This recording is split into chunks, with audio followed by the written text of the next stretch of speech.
정말 믿음의 고백을 듣는 건 참 감격적인 일인 것 같습니다.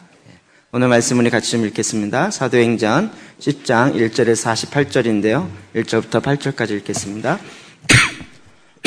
같이 읽겠습니다. 시작. 가이사라에 고넬료라 하는 사람이 있으니 이달리아 부데라 하는 군대의 백부장이라. 그가 경건하여 온 지방과 더불어 하나님을 경외하며 백성을 많이 구제하고 하나님께 항상 기도하더니 하루는 제9시쯤 되어 환상 중에 밝히 보매 하나님의 사자가 들어와 이르되 고넬료야 하니 고넬료가 주목하여 보고 두려워 이르되 주여 무슨 일이니까? 천사가 이르되 내 기도와 구제가 하나님 앞에 상달되어 기억하신 바가 되었으니 내가 지금 사람들을 요빠에 보내어 베드로라 하는 시몬을 청하라. 그는 무두장이 시몬의 집에 유숙하니 그 집은 해변에 있다 하더라. 마침 말하던 천사가 떠나매 고넬료가 집안 하인들과 부하 가운데 경건한 사람 하나를 불러 이 일을 다 이루고 요빠로 보내니라. 아멘. 네. 사도행전 10장에 중요한 사도행전의 전환이 일어납니다. 이 복음이 사도행전 1장 8절에 이야기한 것처럼 유다와 사마리아와 이제 땅끝까지 이르게 되어지는 첫 스타트가 10장입니다. 이 부분에 하나님께서 이방인에게 복음이 증거되어지고 퍼져가는 것에 가장 첫 번째 사람으로 고넬료가 선택되었습니다. 그래서 고넬료에 대해서 자세하게 이렇게 설명하고 있습니다. 1절, 2절 시작. 가이사라에 고넬료라 하는 사람이 있으니 이달리아 부데라 하는 군대의 백부장이라. 그가 경건하여 온 지방과 더불어 하나님을 경외하며 백성을 많이 구제하고 하나님께 항상 기도하더니. 아멘. 이방인에게 복음이 증거되는 것이 유대인들에겐 굉장히 어려운 상황이었습니다. 설명이 잘 안 되는 거죠. 그래서 지금 이 사도행전의 저자인 누가는 유대인들이 이 글을 읽더라도 충분히 이해할 만한 그 내용을 계속 담고 있습니다. 그것이 뭐냐면 그의 모습입니다. 경건하고 온 지방과 더불어 하나님을 경외하며 백성을 많이 구제하고 하나님께 항상 기도하는, 즉 유대인과 같은 삶을 실제로 살고 있는 이방인이었다라고 설명하고 있습니다. 물론 유대인처럼 살아야 구원을 얻는다, 이 얘기는 아닙니다. 그러나 하나님께서 거기에 합당한 하나님의 사람을 택했다는 것입니다. 그가 이제 하나님께 날 기도할 때 하나님의 사인들이 일어납니다. 3절부터 6절 볼까요? 시작. 하루는 제9시쯤 되어 환상 중에 밝히 보매 하나님의 사자가 들어와 이르되 고넬료야 하니 고넬료가 주목하여 보고 두려워 이르되 주여 무슨 일이니까? 천사가 이르되 내 기도와 구제가 하나님 앞에 상달되어 기억하신 바가 되었으니 내가 지금 사람들을 요빠에 보내어 베드로라는 시몬을 청하라. 그는 무두장이 시몬의 집에 유숙하니 그 집은 해변에 있다 하더라. 아멘. 그에게 하나님께서 천사를 보내셨습니다. 그리고 제9시쯤 되어 환상, 제9시는 성경 나오는 시간은 해 뜰 때가 0시로부터 시작해서 계속 6을 더하면 됩니다. 9시니까 더하면 6 더하면 15시니까 오후 3시. 오후 3는 무슨 시간입니까? 오후 기도 시간입니다. 9시, 12시, 3시 이렇게 3번 기도하는데 오후에 기도하는 그 시간이라는 것입니다. 그러니까 환상 중에 환상이 그냥 갑자기 가만 멍하게 있는데 딱 환상이 나타난 것이 아니라 기도하는 세 번째 기도하는 오후 기도 시간에 환상이 그에게 보였다는 것이죠. 그러면서 하나님께서 너의 기도에 기억하신 바 되었고 이제 그에게 명령을 내립니다. 여러분, 이 고넬료는 군대의 백부장이었습니다. 그러니까 명령을 내리는 사람이며 명령을 받고 그걸 수행하는 사람입니다. 그와 같은 자에게 하나님의 사자를 통하여, 천사를 통하여 명령이 내렸을 때 이 명령을 딱 받고 군대처럼, 군인처럼 순종하는 건 그에게 참 쉬운 일이었을 것입니다. 왜냐하면 그의 삶에 훈련되어 있었기 때문에. 그는 즉각적으로 이 말씀 앞에 순종합니다. 물론 이 고넬료는 자기가 예수를 믿게 되어지는 이 상황이 과연 무엇을 의미하는지를 큰 그림에서 이해를 하지 못했을 것입니다. 그러나 하나님의 천사를 통하여 말씀하는 그 말씀 앞에 그대로 순종하여 나아갔다는 것입니다. 그래서 7절, 8절입니다. 시작. 마침 말하던 천사가 떠나매 고넬료가 집안 하인들과 부하 가운데 경건한 사람 하나를 불러 이 일을 다 이루고 요바로 보내니라. 아멘. 여러분 지금 여기서 계속 천사가 나타납니다. 그리고 그 천사가 이야기하는 것이 요바에 있는 베드로, 시몬 베드로가 있는데 그를 초청하라는 것입니다. 놀라운 것은 하나님께서 복음을 천사를 통해서 절대 전하지 않으십니다. 천사가 나타나서 그냥 말하면 얼마나 좋을까요? 너 예수를 믿어야 되느니라. 그리고 성령이 너에게 임하여야 되느니라. 천사가 나타나 말하면 더 확실히 믿지 않을까요? 근데 하나님은 그런 방법을 쓰지 않으십니다. 왜요? 복음은 사람을 통하여 전달되게 되어 있습니다. 말씀도 하나님의 레위인들의 어깨에 메어서 이렇게 전달되도록 되어 있습니다. 하나님이 이 법을 하나님 스스로 어기지 않으십니다. 이 부분에 있어서 하나님도 하나님이 천지를 창조하신 질서를 정확하게 지키시면서 일하십니다. 고넬료도 군대 안에 있었기 때문에 베드로를 초청하라 그랬을 때 베드로가 누군데요? 그가 뭔데요? 그가 나보다 더 낫나요? 이렇게 따지거나 묻지 아니하고 그 말 앞에 즉각적으로 순종합니다. 여러분 우리에게 하나님께서 갖는 영적 질서를 바로 알고 그것을 지키는 건 굉장히 중요한 일입니다. 왜요? 하나님은 질서의 하나님이고 질서 안에서 일하기 때문에 그렇습니다. 물론 제가 구조주의로 들어가자 이 얘기는 아닙니다. 너무 권위적이고 권위주의적이고 권위를 내세워서 자기의 이익을 도모하는 그렇게 나아가는 것을 이야기하는 건 아닙니다. 그럼에도 불구하고 하나님은 그 권위를 지켜야 하는 책임을 주셨습니다. 가정에는 가장에게 그 권위를 주었습니다. 시에는 시장에게 그 권위를 주었습니다. 사실은 믿든지 믿지 아니하든지 그것을 다스릴 수 있는 권위를 준 것입니다. 나라에는 그 대통령에게 권위를 주셨습니다. 하나님께서 그것은 하나님이 심판하시는 부분입니다. 그리고 하나님의 질서 안에서 일하시는 하나님이십니다. 내 마음에 들지 않는다 그래서 그 권위를 깨트리거나 무너뜨리는 건 내 영역이 아니라 하나님이 하셔야 할 일을 내가 대신 빼앗는 꼴이 되어집니다. 여러분 우리 안에 그 권위를 지키는 일들이 정말로 필요합니다. 그 아래서 이제 또다시 베드로가 기도할 때 하나님께서 그 가운데 또 일하시기 시작합니다. 9절입니다. 시작. 이튿날 그들이 길을 가다가 그 성에 가까이 갔을 그때에 베드로가 기도하려고 지붕에 올라가니 그 시각은 제6시더라. 이튿날입니다. 지금 고넬료가 그래서 세 사람을 보냈습니다. 이 고넬료가 있는 가이사랴에서 베드로가 있는 요바까지는 약 해변가로 51km 정도 갑니다. 가는데 한 10시간 정도 걸린다고 봅니다. 그러니까 이게 하루 종일 걸리는 시간이죠. 그래서 그 성에 가까이 갔을 때 베드로는 또 뭐 하고 있습니까? 기도하려고 지붕에 올라갔습니다. 유대인들의 지붕은 평평해서 우리 그 옥탑처럼 이렇게 평평해서 밖을 이렇게 쉽게 볼 수 있게 되어 있습니다. 그 시간이 몇 시간이라고요? 몇 시라고요? 제6시니라. 6시니까 더하기 6하면 12시. 12시는 무슨 시간일까요? 오후 기도 시간입니다. 하루에 3번 기도하는 다 정한 시간에 올라가서 기도했다는 것입니다. 그때 또 놀라운 일이 생겼습니다. 10절에서 13절 시작. 그가 시장하여 먹고자 하매 사람들이 준비할 때에 황홀한 중에 하늘이 열리며 한 그릇이 내려오는 것을 보니 그 무작위 갖고 4개를 메어 땅에 들이웠더라. 그 안에는 땅에 있는 각종 4발 가진 짐승과 기는 것과 공중에 나는 것들이 있더라. 또 소리가 있어 베드로야 일어나 잡아먹으라 하거늘. 그가 시장하매 그가 배고팠다는 얘기죠. 왜 배고팠을까요? 점심시간이 됐으니까요. 어려운 얘기 아닙니다. 12시니까 오후 시간 좀 밥 먹을 시간이고 그래서 배가 시장한 거죠.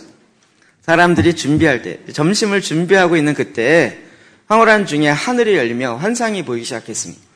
오픈 헤븐이 되었습니다. 그리고 그곳에 한 그릇이 내려오는 것을 보는데 그 그릇에 큰 도자기 같고 4귀가 땅에 드리워졌습니다. 그리고 그 안에 있는 각종 네 발 가진 짐승과 기는 것과 공중에 나는 것이 있었습니다. 굉장히 독특한 환상입니다. 그런데 그것과 함께 소리가 들렸습니다. 베드로야, 일어나 잡아 먹으라 하거늘. 일단 여기서 우리가 먼저 좀 알아야 할 것은 우리는 자꾸 하나님의 인도함을 구할 경우가 참 많습니다. 하나님, 내가 어떠한 부분에 하나님의 뜻을 알려고 합니다. 하나님의 뜻을 알려주십시오. 그런데 하나님의 인도함을 받으려면 평상시 기도를 하셔야 됩니다. 평상시 기도 안 하다가 어느 날 갑자기 문제 딱 생겨서 주님 알려주십시오. 알려줘도 뭔 뜻인지 잘 모를 때가 많습니다. 평상시 기도 시간에 하나님께 나아가며 말씀으로 기도하며 이러는 가운데 하나님의 인도하심을 받을 때 이게 하나님의 인도하심이구나 알 수 있는 거지. 평상시 그렇지 않다가 만약에 평상시 베드로가 이런 것들이 없다가 이런 환상이 열렸으면 어땠을까요? 이게 뭐 하나님이 보여줬기보다는 사탄아 물러가라. 왜 부정한 음식들이 와갖고 나를 먹게 해서 더럽히느냐. 사탄아 물러 이랬을지 모르겠습니다. 근데 그가 늘 기도하는 자였고 정한 시간에 하나님께 나가서 기도했었습니다. 여기서 여러분 기도의 삶이 내 삶의 패턴이 되어야 합니다. 저는 그 얘기 듣고 깜짝 놀랐습니다. 20세기의 그리스도인들은 예수님 시대 1세기부터 20세기까지 다 쳤을 때 가장 기도 안 하는 그리스도인들이라는 거예요. 이 말에 깜짝 놀랐어요. 아니 그래도 한국은 기도하는데 요즘 많이 꺼졌지만 그런데 원래 1세기부터 계속적으로 나왔던 것은 그냥 그리스도인 그러면 기도하는 사람들 이게 거의 공식처럼 따라다녔습니다. 오늘날은 그리스도인 그러면 그냥 교회 다니는 사람들, 교인 이 정도 이야기합니다. 그래서 제가 절 다니듯이 교회 다닌다는 얘기를 한 것입니다. 정말 하나님 앞에 늘 기도하는 것이 신앙생활의 가장 기본이고 핵심인데도 불구하고 이것을 놓쳐버리고 그냥 교회만 다니면 뭐가 신앙생활의 전부라고 생각하는 경향들이 있기 때문에 그렇습니다. 그러나 우리에게 정말 중요한 것은 하나님과의 관계 아래서 매일 지속적으로 하나님을 만나며 하나님의 임재 가운데 나아가는 그 삶을 살아야 하는 것입니다. 특별한 게 아니고 이게 기본입니다. 기본입니다. 아멘을 안 하시네요. 기본입니다. 자, 14절 16절입니다. 시작. 베드로가 이르되 주여 그럴 수 없나이다. 속되고 깨끗하지 아니한 것을 내가 결코 먹지 아니하였나이다 한데 또 두 번째 소리가 있으되 하나님께서 깨끗하게 하신 것을 내가 속되다 하지 말라 하더라. 이런 일이 3번 있으면 그 그릇이 곧 하늘로 올려져 가니라. 아멘. 여러분 이게 3번이나 있었습니다. 먹어라. 일어나 잡아먹어라. 주여 그럴 수 없나이다. 또 잡아먹어라. 주여 그럴 수 없나이다. 또 3번이나 네가 이것을 일어나서 잡아먹어라. 주여. 베드로도 사실은 대단하죠. 3번씩 얘기하는데 그럴 수 없나이다. 그럴 수 없나이다. 그가 얼마나 철저하게 구약에 있는 내용대로 유대적 관습에 따라서 이것을 지켰는지를 알 수 있습니다. 사실 이 의미가 베드로에겐 즉각적으로 깨달아지지 않았습니다. 받아 먹으라 그랬지만 주여 이게 무슨 뜻입니까? 이렇게 묻든지 아니면 정말 이것에 대한 의미가 확 깨달아지든지 그게 아니라 그 앞에서 환상으로 보여주고 있는데 둘이 앞에서 환상이 보였는데 그 앞에 소리가 들려. 받아 먹어라. 못하겠습니다. 받아 먹어라. 못해. 그거 기도하는 모습을 상상해 보십시오. 잡아먹어라. 못하겠습니다. 약간 우리가 생각하는 기도 시간과는 좀 다르죠. 주여 말씀만 없어서 내가 다 지키겠나이다. 받아 먹으라. 못하겠나이다. 그래서 어찌 보면 본인이 갖고 있는 그 상황이 굉장히 이렇게 옳다라고 느껴지는 거죠. 구약에 있었고 그 말씀이 옳다라고 느껴지는 거예요. 그런데 이 상황 속에 하나님은 베드로와 고넬료와 함께 이 상황을 이끌어 가시는 걸 볼 수 있습니다. 저희가 난이 없어서 다 못했지만 지금 이튿날 그 다음날 오후 12시에 고넬료는 언제였죠? 그 전날 오후 3시에 그렇죠? 그래서 사람을 보냈습니다. 그리고 건 10시간 정도 걸리는 거리입니다. 그리고 그 다음날 오후 12시에 기도하는 가운데 환상을 보게 된 것이죠. 그리고 이 베드로가 그 일로 인해서 계속 고민하면서 있을 때 세 사람이 들어오는 거, 찾아오는 거, 그 도시에 들어온 거죠. 환상을 보고 있을 그때 베드로가 이 의미가 이해되지 않아서 굉장히 당황스러워하고 도대체 이게 뭘까 이러고 있을 때 그 문을 두들기고 있는 거예요. 하나님의 타이밍이 정확합니다. 정말 베드로가 곰곰이 생각하면서 그러고 있을 그때에 성령께서 세 사람을 통하여 당신에게 가라고 말씀하셨다는 상황을 쭉 전달합니다. 그러니까 베드로가 정확하게 이 환상의 의미가 무엇인지 모르지만 그러나 자기를 찾아오는 사람과 그 찾아온 사람이 들었다라는 그 주인의 고넬료의 그 이야기와 너무 일치하는 것을 보면서 이해되지 않았지만 그냥 따라간 것이죠. 자기가 무엇인지는 다 이해할 수 없었습니다. 그러나 믿음 가운데 그냥 그 환상 가운데 이거는 사람의 일이 아니라 정말 하나님의 뭔가 내가 이해하지 못하지만 하는 무엇인가 보다. 그리고 따라갔던 것이죠. 정말 우리가 하나님의 특별히 인도를 받을 때 이런 부분이 너무 많습니다. 내가 알고 있는 것이 전부가 아닙니다. 저도 말씀을 알면 알수록 내가 왜 이렇게 모르는지를 너무 많이 알게 되는 거죠. 늘 이야기하죠. 공부 못하는 사람이 늘 공부할 게 없다 그러는 거죠. 기도 늘 안 하는 사람이 기도할 게 없다라는 거예요. 기도하시던 분들은 기도할 게 너무 많은 거죠. 너무 많아서 내가 시간을 제대로 하나님의 기도의 시간에 못 드리고 있다는 거예요. 인도네시아 아블러브 교회 셀교회 방문할 때도요. 리더가 한 이야기가 지금도 기억납니다. 전에는 자기가 셀해서 한 셀을 개척을 했습니다. 그 셀이 한 40명, 30명가량 됐습니다. 그 셀을 다음 리더에게, 자기가 양육한 리더에게 넘겨주고 자기는 지금 다른 셀을 개척하려고 준비하며 기도하고 있다는 거예요. 그래서 저희가 개인적으로 그러면 당신은 기도 생활을 어떻게 합니까? 요즘 기도 못한대요. 기도를 너무 못한대요. 그래서 저희가 미톤달에서 그러면 되게 못하나 보다 그랬어요. 그러면 전에는 얼마나 했습니까?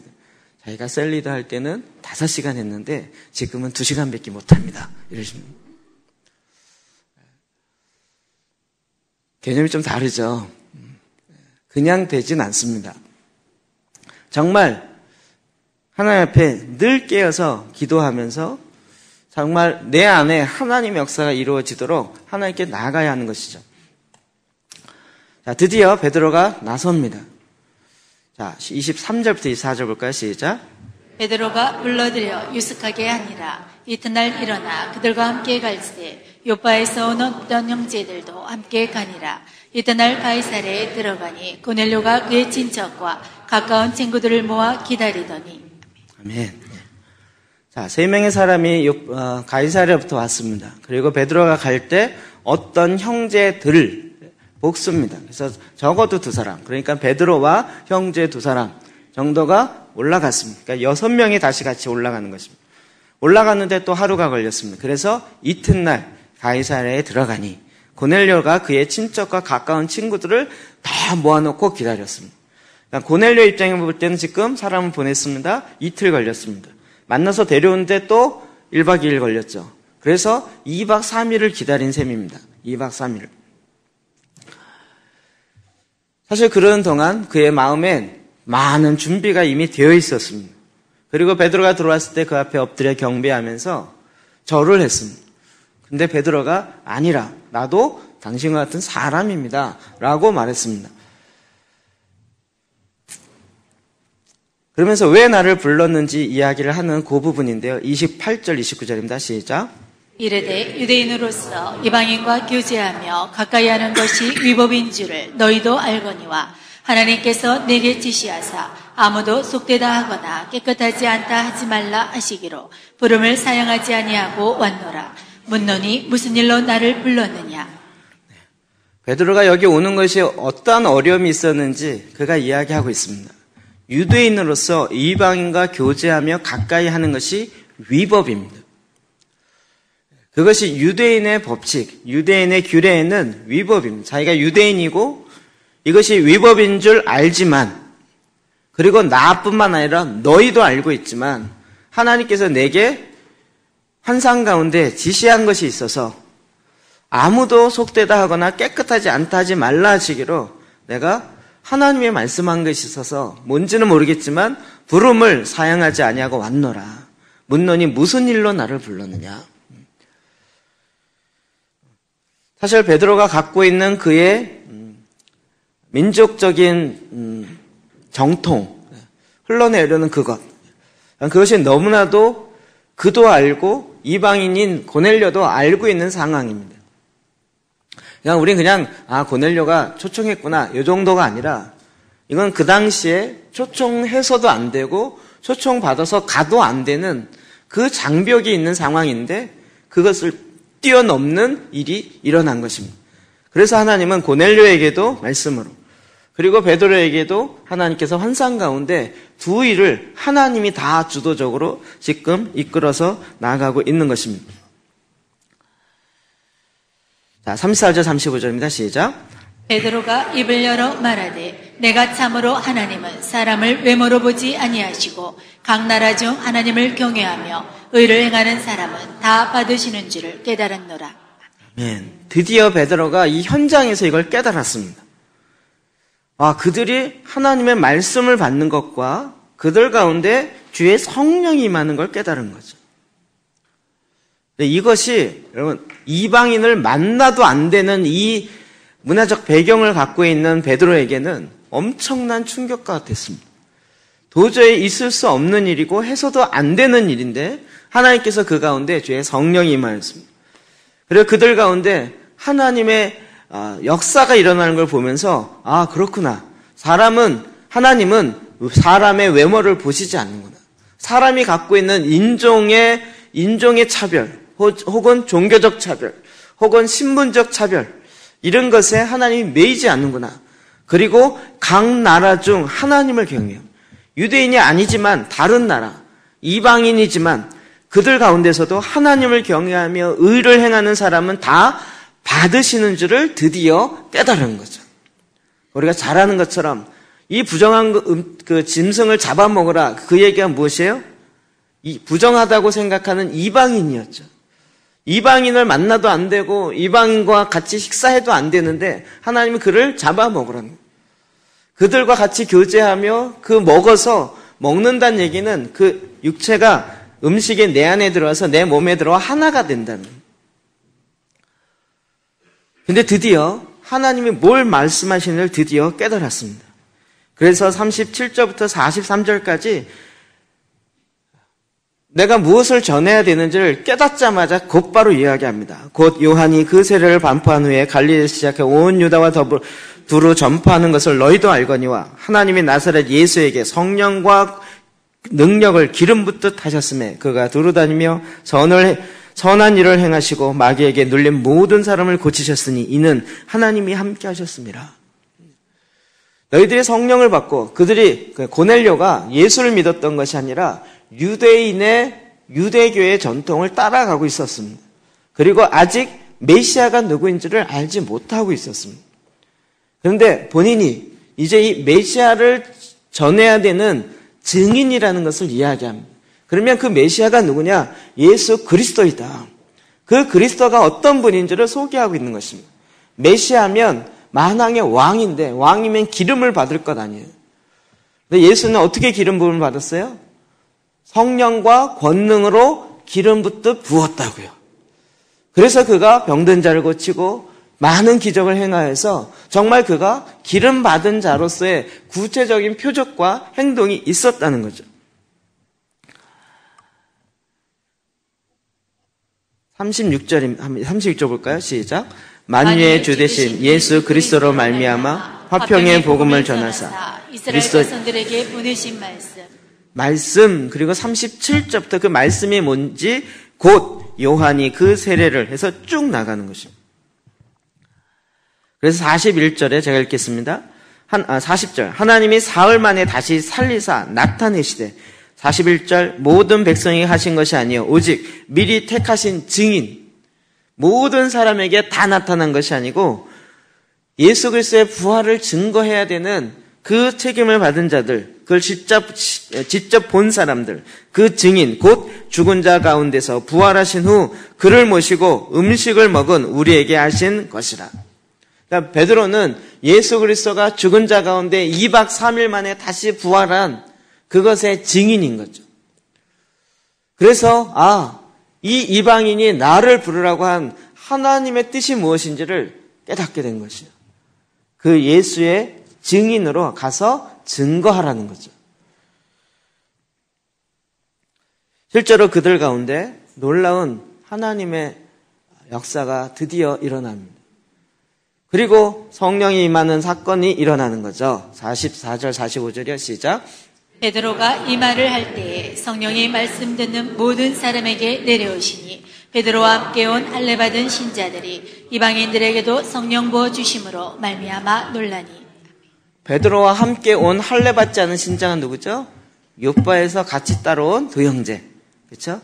그들도 이방인들에게 성령을 부어 주심으로 말미암아 놀란 거죠. 성령이 이방인에게도 임하네. 제가 이걸 가지고 그래서 농담을 만든 거예요.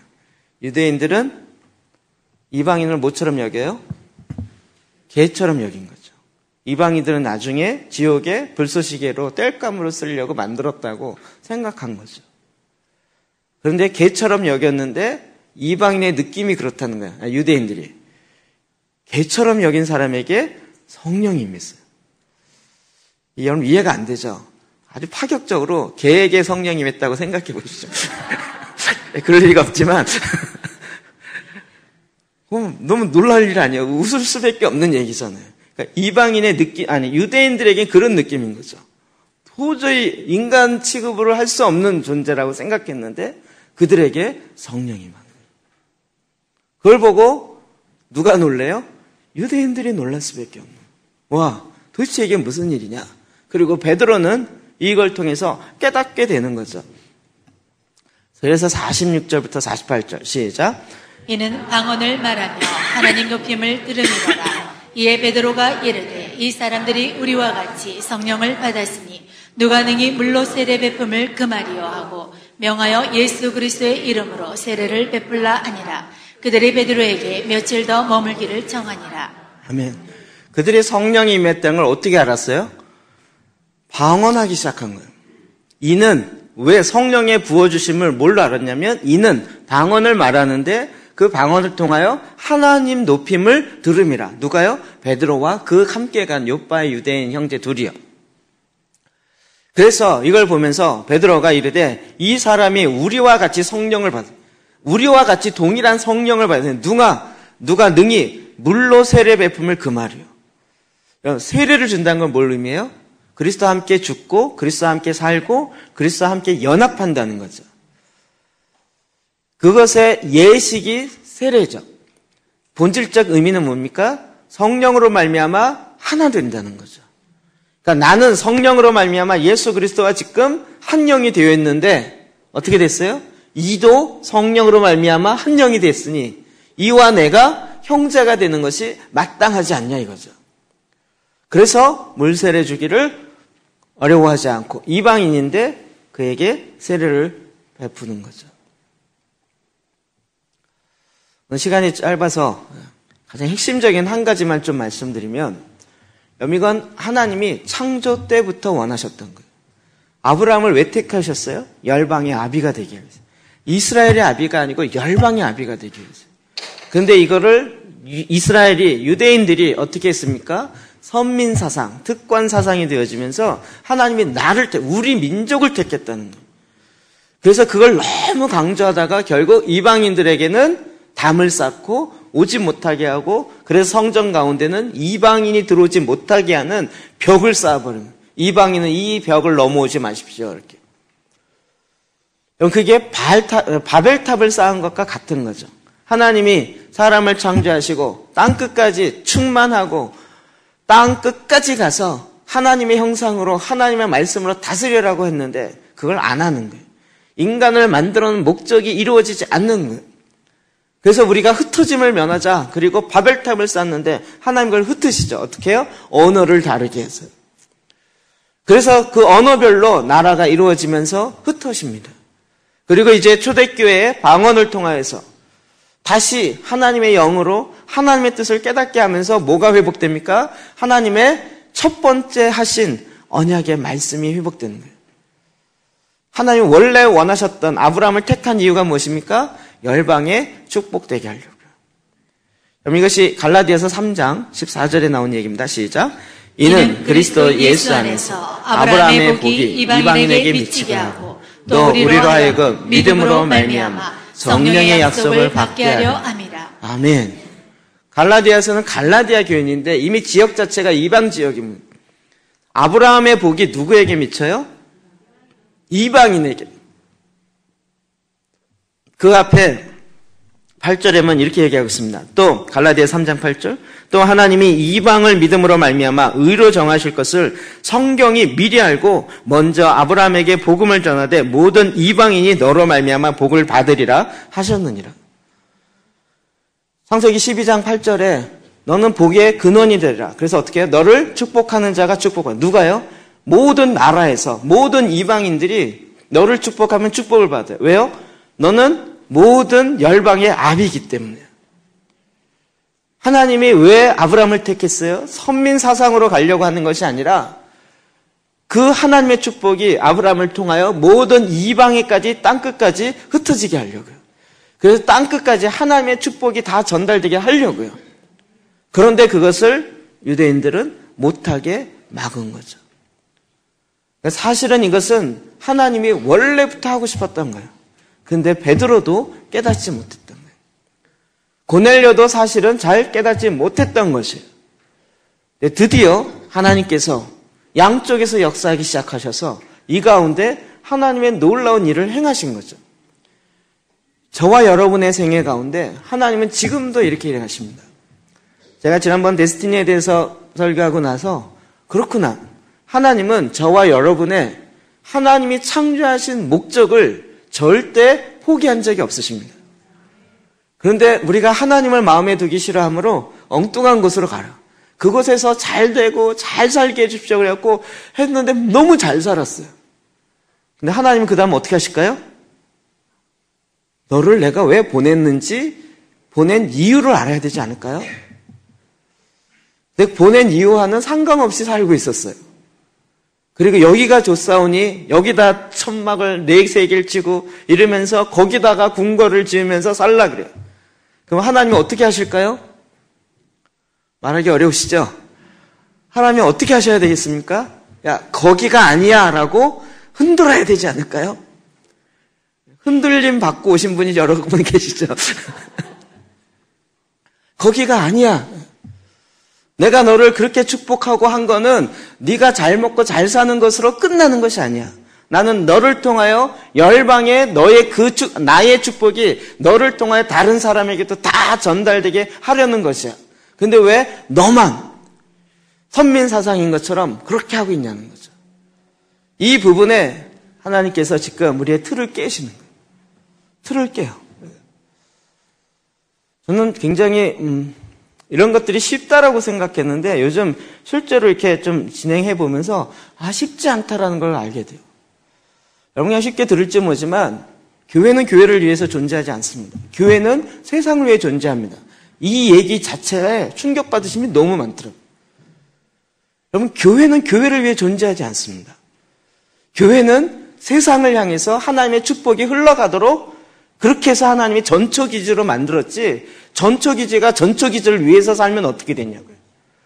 그래서 제가 그런 농담처럼 예화를 만든 거죠. 훈련소가 목적이 돼갖고 훈련소 크게 짓고 훈련소에 훈련원이 많이 모았는데 그 전쟁의 현장에는 내보내질 않아요. 계속 훈련병을 계속 모아서 우리의 훈련병 10,000명이야 20,000명이야 100,000명이야 그러는데 그 전쟁하고는 아무 상관없이 훈련소만 디립다 키우는 거예요. 이렇게 될 때 훈련소는 훈련소의 목적을 잊어버린 거죠. 하나님이 저와 여러분을 지금 이 땅에 보냄받은 자로 하나님이 갖고 계셨던 아브라함 때부터 갖고 있었던 이 놀라운 일을 지금 베드로를 통하여 그리고 고넬료를 통하여 창세기부터 있었던 이 일을 풀어내시는 거예요. 그럼 이 일에 저와 여러분이 동참하고 있다는 사실 아십니까? 지금 저는 개인적으로 뿐만 아니라 성경을 통해서 우리는 지금 마지막 때를 살고 있습니다. 왜 우리에게 지금 말씀을 이렇게 풀어주고 기도재단과 말씀과 기도로 또 한국 교회 가운데 이렇게 기도하게 하는 DNA를 주셨을까요? 그는 하나님께서 마지막 때를 준비하라고 주시는 하나님의 놀라운 사인입니다. 여러분, 한국이 여태까지 이래 본 적이 없었습니다. 하나님이 지금 마지막 때, 마지막에 하나님이 원하시는 그 일을 위해서 우리로 하여금 우리가 갖고 있는 틀을 깨버리고 그것을 뛰어넘어서 지금 하나님의 마지막 때 하시려고 하는 그 어마어마한 일들을 하려고 하나님이 예비하시고 축복하시고 그 원래 뜻을 갖게 하신 것입니다. 근데 우리 사실 저도 그랬고 여러분 마지막 때에 관심이 있으셨나요? 관심이 있었나요? 옛날에 관심이 있었을 때 한창 이단들 나와서 시한부 종말론에서 1987년인가요? 몇 년 내에 예수님 오신다 그러니까 막 마지막 때 얘기하면 머리가 아프고 아우 다 이단들이야 이렇게 생각된 거죠. 근데 지금 그래서 굉장히 불감증처럼 아무 감동 없이 살고 있습니다. 그런데 말씀을 보면 볼수록 지금 세상에 지나가는 일을 보면 볼수록 하나님이 왜 지금 전 세계를 힘드시겠어요? 왜 진동하시겠어요? 하나님이 지금 창세기부터 시작하여 마지막을 향해서 끝으로 가고 있는데 그 마지막 주자가 저와 여러분과 또 다음 세대들인 거죠. 그럼 마지막 주자는 삶이 다를 수밖에 없다니까요. 400m 계주의 마지막 주자는 다를 수밖에 없어요. 그 마지막 주자는 정말 꼬링 직전까지는 자기의 허파가 밖으로 나올 정도로 헥헥거리면서 그 꼬링 전까지는 끝까지 뛰어야 되는 거예요. 그 일을 위해서 저는 여러분과 저를 하나님께서 택하시고 지금 마지막 요 때에 놓으셨어요. 그렇죠? 우리가 왜 빨리빨리 하는 민족이 돼버렸냐고요. 원래 그런 민족 5,000년 동안 빨리빨리 민족 아니었어요. 근데 빨리빨리가 어느덧 우리 안에 딱 들어온 거는 마지막 때를 이루려는 하나님의 계획이 있더라고요. 하나님께서 이 민족 가운데 지금 하나님이 갖고 우리가 구하지도 않았어요. 우리는 그냥 습관에 따라 하루에 3번 하나님께 나가 기도하고 그럼 그 기도가 무슨 주시옵소서 기도가 아니고요. 시도로 기도라고 정한 기도문이 다 있습니다. 아침에 하는 기도, 오후에 하는 기도, 저녁에 하는 기도, 3시에 하는 기도. 그냥 그 기도문 외우며 기도문 외치며 이러고 있을 때 하나님께서 하나님의 뜻을 펼치신 거예요. 아브라함으로부터 시작하여 원래 이루려고 하셨던 것이 이게 몇 년입니까? 2500년 이상 어그러져 있었던 것을 드디어 하나님 풀어내시는 거예요. 어마어마한 것처럼 느껴지죠. 근데 그보다 더 어마어마한 것이 지금 저와 여러분을 통하여 이 마지막 때에 하나님의 예수 그리스도의 다시 오심에 하나님의 완성된 계획을 향하여 저와 여러분을 향해서 풀어놓게 하시고 준비하게 하시고 성령을 부으시고 기름을 부으셔서 주의 오심을 예비하는 마지막 주자의 나라가 되게 하고 사람이 되게 하셨어요. 그리고 돌이켜보면 내가 그동안 훈련받고 그동안 사업했고 했던 그 모든 것이 하나님의 계획 가운데서 이 일을 위해서 준비시킨 거예요. 마치 고넬료가 군인으로서 즉각적인 훈련, 순종하는 훈련과 그것이 되어 있었던 것처럼 내가 그동안 실패했던 많은 일들이 사실은 하나님의 데스티니, 하나님의 뜻을 이루기 위해서 준비시켜놨던 거죠. 그래서 이제 내 생각의 틀을 깨트려서 하나님 일하시는 것으로 우리가 순종해 나가요. 베드로와 같이 이것이 그 당시에 유대인들이 금하는 법이었어요. 이방인들도 다 아는 법이었어요. 그러나 하나님께서 일하시는 것을 누가 막겠냐고요. 성령께서 일하시는 것을 사람의 제도가 어찌 막겠냐고요. 하나님의 일하심이 사람의 계획대로 진행돼야 되겠냐고요. 아니 반대로 사람들의 세운 계획이 한 번이라도 하나님의 뜻대로 진행된 것이 있었냐고요. 그러나 지금도 하나님은 애매하고 앉아 계신 것이 아니라 마지막 때를 철저하게 깨우시고 준비하시는 그 일을 저와 여러분을 통해서 하고 있는 것입니다. 우리에게 성령을 부으시는 것이 성령을 붓고 기름 부음을 받고 권능을 행하고 임재 가운데 있어서 그냥 너희가 좋고 먹고 즐거워라 여기에만 끝나는 것이 아닙니다. 이제 예수 그리스도를 통하여 그를 이 땅에 보내시고 이 땅에 나무에 달려 죽음 바 되었다가 3일 만에 다시 부활하여서 부활의 첫 열매가 되게 하시고, 즉 하나님께서 이 땅에 이루시고자 하는 마지막 아담, 마지막 인간으로서의 완벽한 모습을 우리에게 보이시고 그것을 회복하려는 하나님의 계획이 그 가운데 이루어진 것이죠. 그 일의 증인이었던 것처럼 이제 저와 여러분은 이 일의 증인이 되는 것입니다. 이 일을 위해서 우리가 늘 하나님께 깨어 기도할 뿐만 아니라 정기적으로 정한 시간에 기도할 뿐만 아니라 드디어 내가 갖고 있는 종교적인 틀, 사회 관습적인 틀, 뭐는 안 된다라고 이야기하는 그 틀, 무조건 틀이 나쁘다는 얘기는 아닙니다. 그러나 하나님의 일하심을 방해하는 것이라면 얼마든지 그 틀을 깨야 되는 거예요. 뛰어넘어야 되는 거죠. 하나님은 사람의 중심을 보십니다.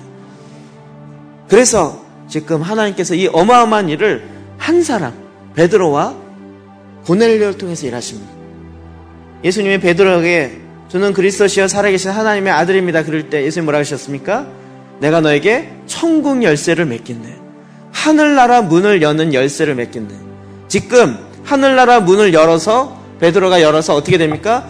이방인 가운데 하나님의 생명이 흘러가는, 그것이 흘러가지 못하도록 꽉 닫혀있는 그 문을 베드로가 드디어 주님께서 주신 그 천국문의 열쇠를 갖고 이방인 가운데 성령이 들어가며 이방인 가운데 하나님의 복음이 들어갈 수 있도록 그 문을 여는 첫 열쇠를 열어서 그 한 사람 고넬료에게 하나님의 생명이 흘러가기 시작합니다. 그로 말미암아 이방인에게 복음이 증거되는 첫 스타트입니다. 여러분 사도행전 10장부터 이방인의 역사로 들어갑니다. 그리고 이 다음부터는 이제 주인공인 것 같은 베드로에서 사도 바울로 바뀌어요. 왜요? 이방인에게 복음을 전하는데 사도 베드로는 이방인의 사도가 아니에요. 그는 유대인의 사도이고 이 모든 것의 대표인 거죠. 근데 이방인의 복음을 전하는 사도는 누구예요? 보냄받은 사도 바울인 거죠. 사도 바울이 더 위대하다는 얘기가 아니라 하나님이 그에게 그 사명을 맡겨서 그 일을 감당하신 거예요. 이 일도 한 사람을 통해서, 한 사람부터. 오늘 저와 여러분이 주위에서 만나는 그 모든 사람들이 사실은 이렇게 하나님께서 일하시는 것을 보게 하는 것입니다. 그래서 이제 이 고넬료 한 사람을 통하여 하나님의 놀라운 역사의 첫 시작을 이루십니다. 저와 여러분은 시작하는 사람입니다.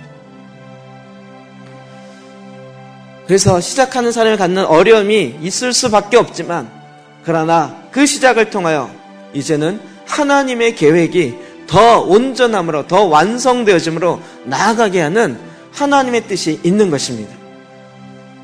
그래서 이제 아브라함의 복이 열방 가운데, 모든 나라 가운데 미치게 하여서 결국 예루살렘에서 보면 땅 끝에 있는 저와 여러분이, 예루살렘에서 보면 땅 끝이에요. 우리 한국은 땅 끝이에요. 예루살렘, 이스라엘에서 보면 그 땅 끝에 있는 이방인들이 드디어 이 하나님의 축복을 이렇게 받았습니다.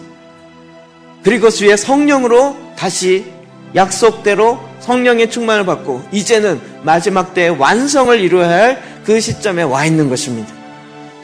여러분, 이 일에 우리의 생각을 뛰어넘어서 하나님이 원하시고 성령께서 이끌어 가시는 것 앞에 순종함으로 하나님의 역사를 내 삶 가운데 나를 보내신 그 목적을 이루어가는 삶을 사시기를 주의 이름으로 축복합니다. 기도하십시오.